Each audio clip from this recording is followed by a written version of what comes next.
Hey guys, Clayton here. Happy Valentine's Day, everyone. Well, what's a 25-year-old single man to do? I review a crappy animated romance movie, of course. As you can tell from the title, tonight I'm taking a look at the 2015 box office bomb, Strange Magic. Now, for those who don't know, Strange Magic was a movie like it's been advertised as from the mind of George Lucas. Now, George Lucas didn't write the movie, he more or less came up with a story, and he was the executive producer on it. And believe it or not, he has been working on this movie for 15 years prior to its release. Because, as he described it, Star Wars was his adventure for 12-year-old boys. Strange Magic was supposed to be his Star Wars for 12-year-old girls, since he's the father of 3 daughters. And oh boy, did not turn out well for him or any of them, because for starters, Disney released it under its Touchstone label. The movie bombed and it was critically panned. I was going to actually think about doing this as a clip, like a clip scene by scene review, but I thought a vlog would be more fitting because there have been a lot of reviewers who have covered this movie really well. From Cell Specs, Blockbuster Buster, Cartoon Hero, Animat. A lot of other people have covered this movie way better, so I thought I'd just talk about it through a vlog. And this is going to be a fun one, isn't it? Alright, so the story follows, it pretty much, the beginning sets up what the story's all about. You have 2 different kingdoms, the Fairy Kingdom and the Dark Forest. And they are bordered by primroses that were used to make love potions. But the Bog King, who's sort of our main, you'll find out later, he hates love, and due to a certain event, which we'll talk about later, he wants all the primroses gone from the Dark Forest, or at least taken away. We then follow our main protagonist, a fairy named Marianne, voiced by Evan Rachel Wood, who is about to be married to a guy named Roland, who I'm just going to call not Gaston throughout the whole thing, because pretty much Roland's character is pretty much Gaston, just without the charm or anything like that. And he's so, even from the beginning, when he's talking to Marianne before their wedding, he's like, and I will have an army. Or he pretty much is not making it that subtle that he's the villain of the movie. And did I mention this movie's a jukebox musical? Because the movie opens up with a cover of Elvis's Can't Help Falling in Love with You. Which, hearing that song again, I'm just thinking, I wish I was watching The Conjuring 2 instead. Because there's a scene where Patrick Wilson, as Ed Warren, plays that song on guitar. I'm like, I could be watching that instead. I'll be getting nightmares, but I could be watching that instead. Anyway, after Marianne and Roland do the little bit where it's Can't Help Fall in Love with You, but also a little bit of Beyonce's Crazy in Love in the mix, Marianne discovers that Roland has been cheating on her wedding day. So she gets all in a huff, and before her boy, which we'll talk about later, her boy crazy sister Dawn tries to comfort her, she decides to turn over a new leaf and become the warrior girl. She dresses all in, she wears pants, she has the armbands, she wears dark makeup and all that stuff. All set to a version of Never Fall in Love Again. Okay, just before I continue more with the story, there's a few things I would like to mention. For starters, the animation is really good. It's from the same people who gave us Rango, which is radically different from any other animated movie, and I do think for the most part, the designs and everything else looks really good. With the exception of a few characters, particularly another character we'll get to later named Sunny, who, he just looks straight up Uncanny Valley. He just does not look right to me. And then also, because the movie's a jukebox musical, and which also leads to the biggest problem with having musical numbers. The problem is that you have a scene where we could get some good character development for characters we're supposed to feel about. We're going to learn more about them. But then again, that's all of a sudden cut because we have these freaking musical numbers coming in just to say, hey, we're going to... It's the best way I can describe it, okay, Marianne's heartbroken. Her sister's like, Dawn's the sister. Marianne, let me help you. And then suddenly, never fall in love again. It's just out of nowhere. Or even something like, That's the thing. It's hard to care about these characters who are so paper thin and generic that they're intercutted by a song. Okay, getting back to the movie. Dawn also has a friend named Sunny, who I mentioned earlier. And Sunny is pretty much friend zone. He is the nice guy cliche, where he's trying to be nice to this person, he has feelings for her, and he wants love in return, which yeah, how am I supposed to like him again? And he's voiced by Elijah Kelly, which the dude's actually a good voice actor, and he could sing really good. I mean, in fact, another point to bring up, the voice acting I do think is really good for the most part. And even a few that can sing. So, anyhow, well, the father of Dawn and Marianne, who's voiced by Alfred Molina, and weirdly enough looks like George Lucas. Like, he is modeled after George Lucas. He, for some reason, wants Marianne to get back with Roland for some reason. I don't know, like, despite the fact that he cheated on her. And it's also followed by a version of Come On Marianne, and even a bit of Marianne doing that Kelly Clarkson song, you know, what doesn't kill you makes you stronger. Which, okay, bringing up the songs again, I do think for the most part, the actors do a good job, especially two in particular I think are really good. I mean, other than Elijah Kelly, the other actors I think who do a really good job with their parts are Alan Cumming as the Bog King, which we'll talk about later, and Evan Rachel Wood as Marianne, because they are really good. However, there's parts, like particularly during the stronger parts, where characters just start talking during the song. It's like, how am I supposed to enjoy the music in the movie? Like, how am I supposed to enjoy the song if you're going to talk over it a little bit? Now, this isn't as bad as, say, something like The King and I, the animated King and I remake, or Tom and Jerry, Willy Wonka, where they diverge the... Okay, like, say for instance, in the animated King and I, when we had the famous Getting to Know You song, where instead of focusing on Anna teaching the kids about pretty much everything around the kingdom, or at least around the town, we follow the antics of Master Little and the monkey for some reason. Or, again, in Tom and Jerry Willy Wonka, we have the famous I Got a Golden Ticket scene. But instead of focusing on Grandpa Joe and Charlie, we focus on Tom and Jerry doing their usual slapstick antics. It's like, how am I supposed to enjoy the song when you're diverting the focus away from the character who was singing? That's like if in Frozen we had the famous Let It Go scene, but instead we focus more on Olaf or something like that. It's like, again, how am I supposed to enjoy the song when I can't see who's singing it or what's going on? And speaking of Roland, though, I'll just bring us up real quick. Hold on a second. Okay, to bring up Roland is voiced by an actor named Sam Palladio, who, honestly, I haven't heard of, but from what I've heard, he is a British actor. But the biggest problem with him doing this voice, he sounds like he's doing, like, the best way I can describe it, it's pretty much him trying to do an Elvis impression, but instead it sounds like he's doing, like, this really weird southern accent. It's not... Like, it's just as odd as when Daniel Craig had his Foghorn Leghorn impression in Knives Out. But in this one, more or less, it reminded me more of Cary Elwes in Twister, where you have this British actor doing pretty much a country southern accent, which is just odd for some reason. Anyway, Roland wants to get back with Marianne so he can get his place in the throne or get an army or whatever. So he recruits Sonny, who still has a thing for Dawn, to find a primrose, because earlier in the movie, while being chased by a lizard, he winds up in the dark forest and discovers a primrose. So, Roland recruits Sonny to get a primrose and give it to the entrapped Sugar Plum Fairy in order to make a love potion so he can use it on Marianne. And in Sonny's case, he wants to use it on Dawn. Again, how am I supposed to like him again? Sonny makes it to the Dark Forest, and we also get our introduction to the Bog King, who we think would be the villain of the movie because he hates love, pretty much, for reasons that we'll talk about later. And we're also introduced to his mom, Griselda, voiced by Maya Rudolph, who Maya Rudolph is really funny. She is a really funny lady. And a decent voice actor. Like, if you listen to her voice as Aunt Kaz in Big Hero 6, she's really good. But, oh my god, her voice in this, it's intentional, I get it, but it is so annoying. It is so great. It's pretty much trying to sound like pretty much the Jewish mother stereotype, or like the nagging mother stereotype you would see in any other movie. At some point I did kind of get used to it, but at some points it's just grating.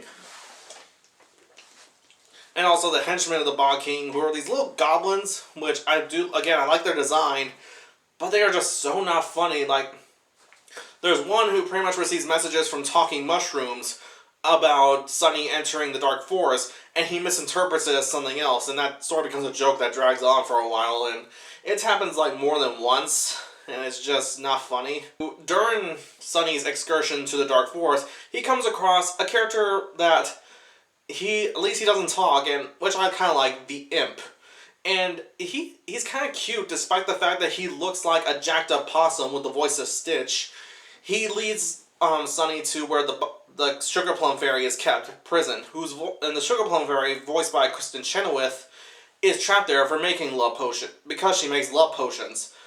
And so Sunny cuts a deal with the Sugar Plum Fairy that if he makes a love potion or she makes the love potion, he will set her free.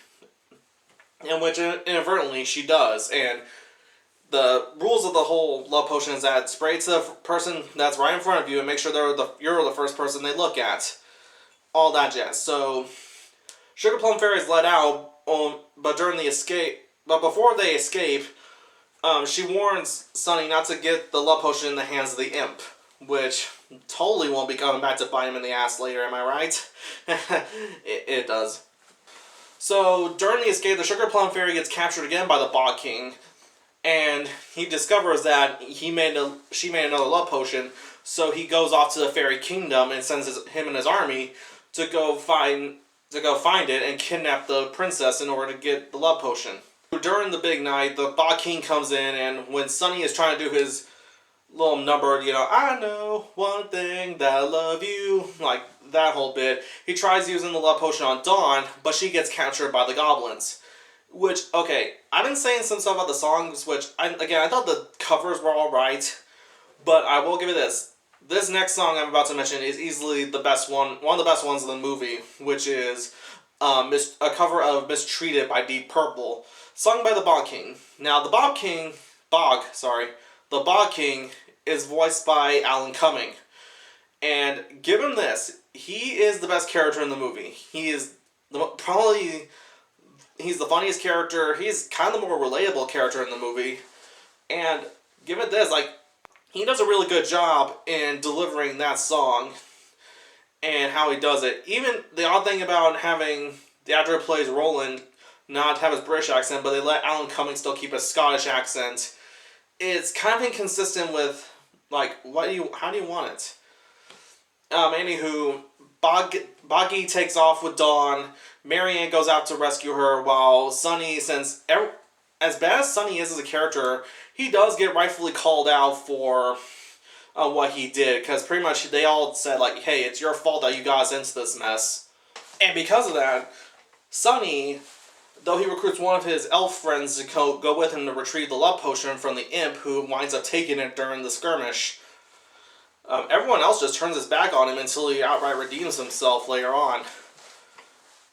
Speaking of which, the imp, for the most part, because the whole movie, I think another big problem with the movie is that it jumbles through so many subplots, it's hard to keep track of what's going on. Now, I eventually got it, what's going on, because it all will add up a bit, but we keep jumping back and forth between these certain characters. At one point, we have Sunny and his elf friend chasing the imp who's spreading the love potion around. And then on one hand, we're having Marianne go through the dark forest in order to get Dawn back. Sorry. On the other hand, you have Roland and his army gathered up to go to the Bog King's lair in the dark forest in order to attack, with one of the oddest moments where the army, an army chants, say, take the Winkies from the Wizard of Oz, who go, the oh-wee-oh, like that. The army in this movie, their army chant is straight up is Bad Romance by Lady Gaga. You hear the da-da-da-da-da-da-da-da-da, like that. And that was, one of the oddest decisions I have heard, or at least one of the oddest moments out of this movie. It was just weird. And then you have Bog King dealing with Dawn, who, through the love potion, she notices him, and she is all crazy in love with him, and even does the song. She goes, sugar pie, honey bunch, the Four Top song. And it's even a funny kind of joke that the goblins can't really stand her singing, which, okay, to be fair, the actress I think is somewhat decent, but her singing is, but that's beside the point.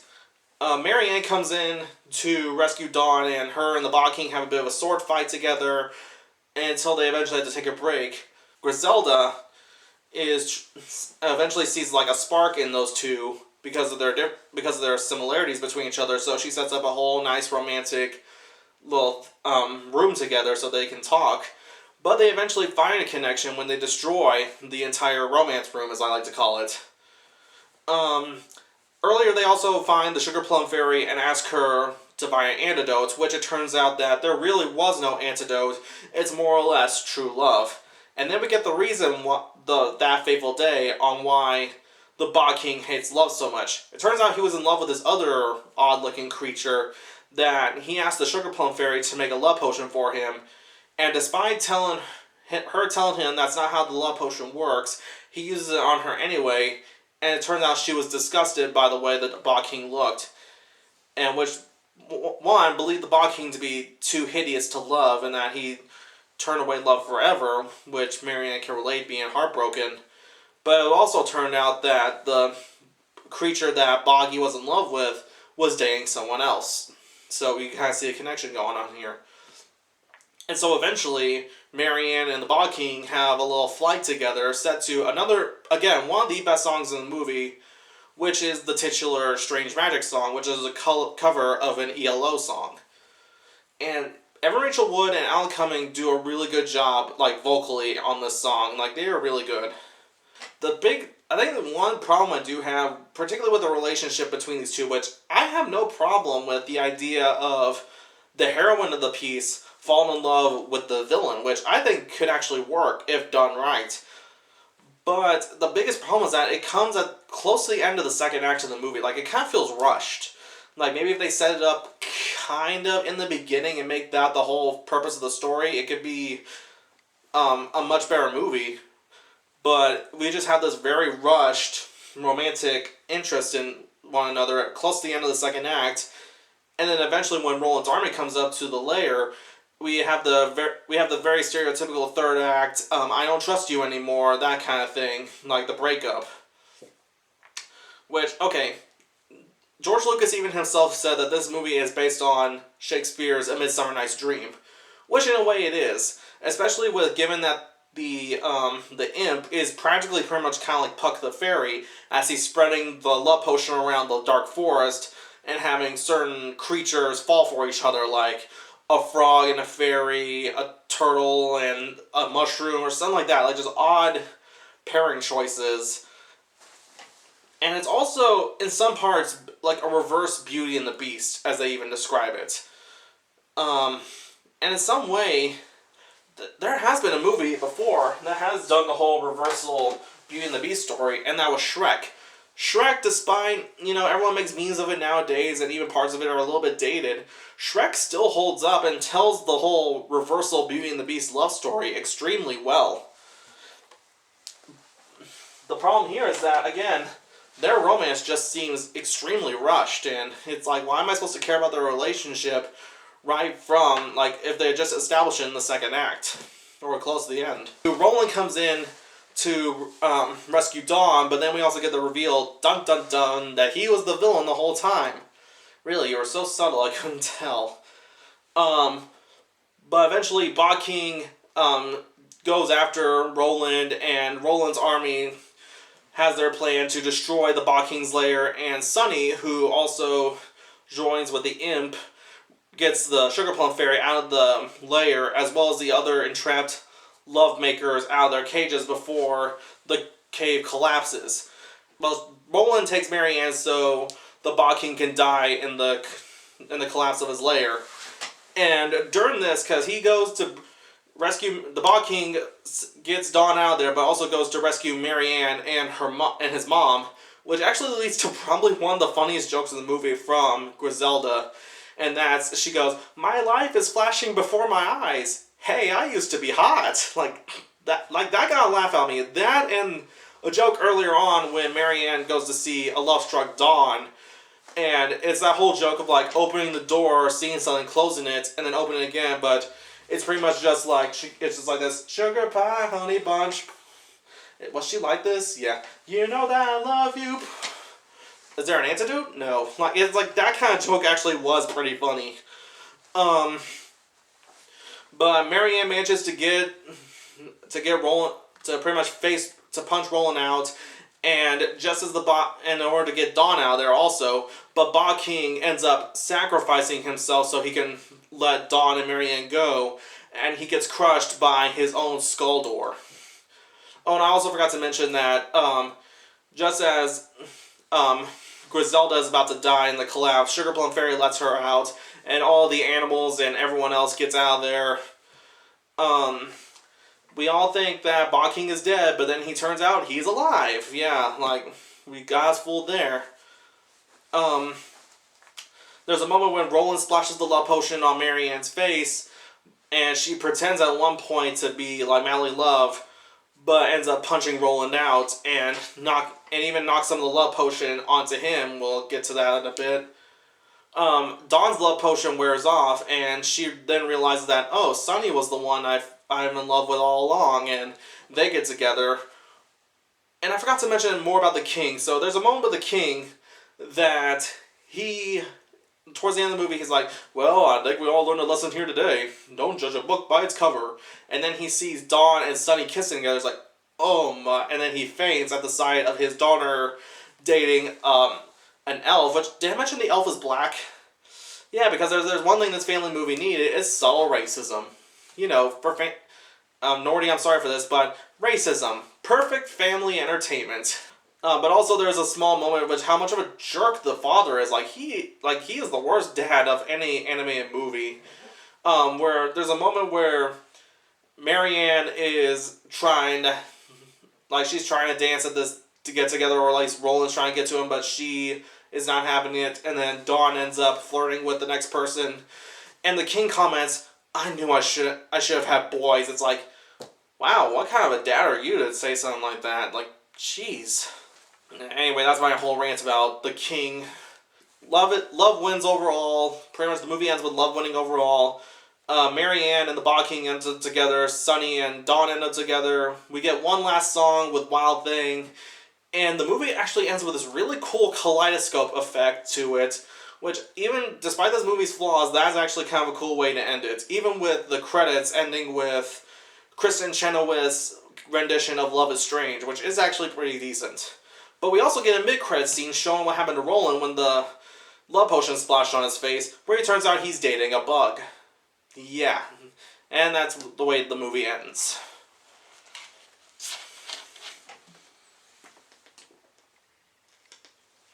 So, what's my final thoughts on Strange Magic? I remember when this movie came out, a lot of people gave this movie a lot of crap. And it's not like I hate jukebox musicals, because there are some that I actually think are decent. Like, okay, I haven't seen Moulin Rouge, but I actually I do like Happy Feet, and Rock of Ages I kind of consider a guilty pleasure. But this was, Like, in the decade when we've had anime movies like Norm of the North and Arctic Dogs and Playmobil the movie, when we had crap like that has come out, this isn't the worst. Again, because for what it is, the animation is really good. The songs, some of them, the covers are actually somewhat decent. And there's some stuff I do kind of like. But the biggest problem is that the story is so paper thin. It's just your basic romance story about love is just so generic and doesn't help by very generic characters. And with the exception of the Ba King, I do think he's not only great in design, but I do like him as a character. But because he actually can make for a really good tragic character. But is this the worst thing that has come out in the decade? Absolutely not. And I could definitely see this movie being seen as more of either a guilty pleasure or later becoming a cult classic over time. Because I know there's some friends of mine who do like this movie, and if you do, that is totally fine, despite my issues with it. But as is, I think Strange Magic is more or less a kind of movie. Like, at best, I think it's worth renting just to give it a watch. But that's just me. If you want a better version of this movie that is pretty much a really good anime love story of unconventional love, just watch Beauty and the Beast. Or better yet, watch the first two Shreks. They tell their stories a lot better. The humor is better in the Shrek movies. And you can actually feel for the relationship between those characters in these movies. But that does it for my Valentine's Day review. Tune in for more videos. because there are some I have in mind to do. In the meantime, I think I might have myself a little bit of animated romance movie marathon, or go play some Sega. And until next time, guys, this is Clayton, signing out.